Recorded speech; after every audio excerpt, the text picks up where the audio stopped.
Most people retire at 65. Some at 62 if they're lucky. Sarah Martinez retired at 50. She's been traveling the world for 8 years. No trust fund. No inheritance. No lottery ticket. Just a plan she started at 25, and the discipline to stick with it. This is how she did it.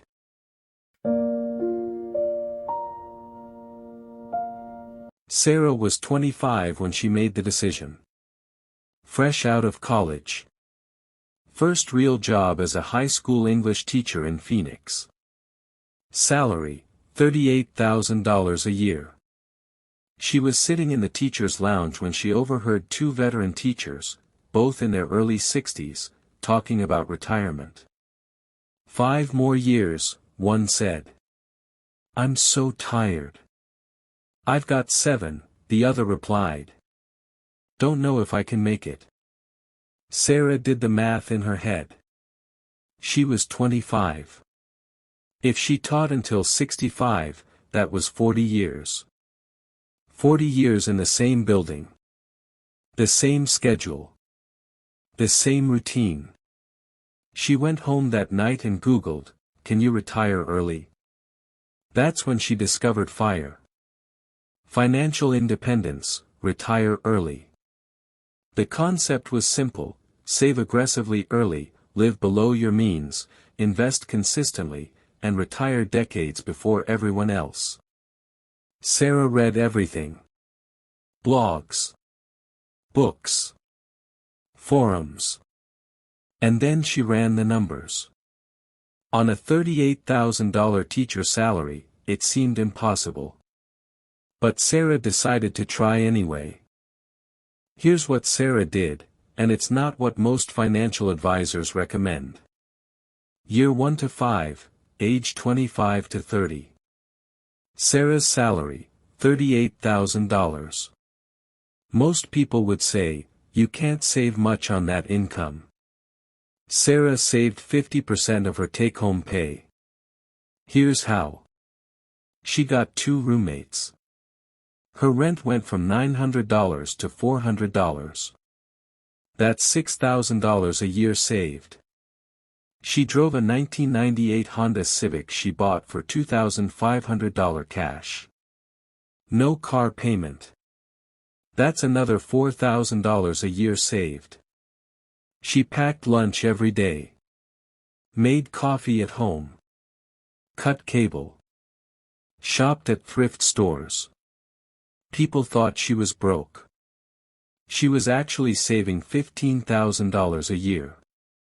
Every single dollar went into 2 places: her 403b retirement account, maxed out at $18,000 a year, and a Roth IRA, maxed at $5,500. By age 30, Sarah had $150,000 saved. Year 6 to 15, age 30 to 40. Sarah's salary grew. By 35, she was making $52,000. By 40, she was making $58,000. But here's the key: her lifestyle didn't change. She kept the roommates until she was 32. Then she rented a small 1-bedroom. Not because she had to, because she wanted to stay disciplined. She got a side hustle, tutoring 3 evenings a week. That brought in an extra $8,000 a year. All of it went to investments. She took summer jobs. Teaching summer school. Tutoring. Curriculum development. Another $5,000 to $10,000 per summer. Every raise, every bonus, every side dollar, invested. By 40, she had $520,000 saved. Year 16 to 25, age 40 to 50. This is when most people start spending more. Kids' college funds. Bigger houses. Nicer cars. Sarah was single. No kids. That was her choice, and she knew it gave her flexibility others didn't have. But even teachers with families could follow parts of her strategy. She met some who did. The key was this: she knew her number. To retire early, you need 25 times your annual spending. That's the 4% rule. If you can live on $40,000 a year, you need $1 million. If you can live on $30,000, you need $750,000. Sarah's target, $800,000. She could live comfortably on $32,000 a year.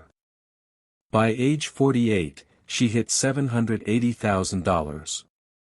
At 49, the stock market had a great year. Her portfolio crossed $850,000. At 50, Sarah walked into the principal's office and submitted her resignation. "You're too young to retire," the principal said. Sarah smiled. "I'm retiring from teaching. Not from living." Sarah is 58 now. She's been retired for 8 years. Here's what her life looks like. She lives in a small apartment in Medellin, Colombia, 6 months a year. Rent, $600 a month. Beautiful views. Perfect weather. The other 6 months, she travels. Southeast Asia. Eastern Europe. Central America.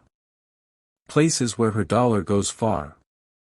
Her annual spending, $28,000 a year.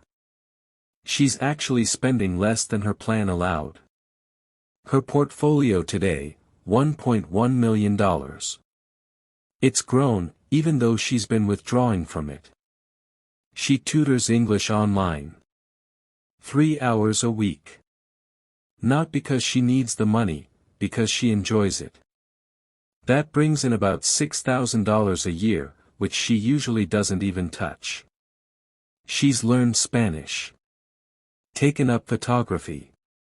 Volunteers at a local school in Medellin. She told me, "I'm not retired. I'm just not trading my time for money anymore. I'm living on my terms." Her old colleagues. Most are still teaching. Some are in their late 60s now, counting down the days. Sarah's been free for almost a decade. Here's what Sarah wants people to know. 1. You don't need a huge salary. She never made more than $62,000 as a teacher. It's not about what you earn. It's about the gap between earning and spending. 2. It requires sacrifice. Sarah didn't have a new car for 25 years. She missed weddings because flights were expensive. She said no to a lot of things her friends said yes to. Was it worth it? Sarah says yes. But she admits, it's not for everyone. 3. You need a purpose. Retiring early isn't about sitting on a beach forever. Sarah had a plan for what she'd do with freedom. Travel. Learn. Volunteer. Create. Without purpose, early retirement is just unemployment. 4. Start now. Every year you wait makes it exponentially harder. Compound interest works, but it needs time. Sarah started at 25. If she'd started at 35, she might have had to work until 60. The best time to start was 20 years ago. The second best time is today. This story is based on real fire community case studies. Sarah Martinez is a composite character. Created for educational purposes. Sarah's path isn't the only path. And it's not the right path for everyone. But it proves something important: early retirement isn't just for the wealthy. It's for the disciplined. Most people work for 40 years because they never considered they had a choice. Sarah considered it at 25. And she retired at 50. This is fortune's verdict. What's your number? And when will you start? Subscribe for a new story every week. Because the next one might change everything.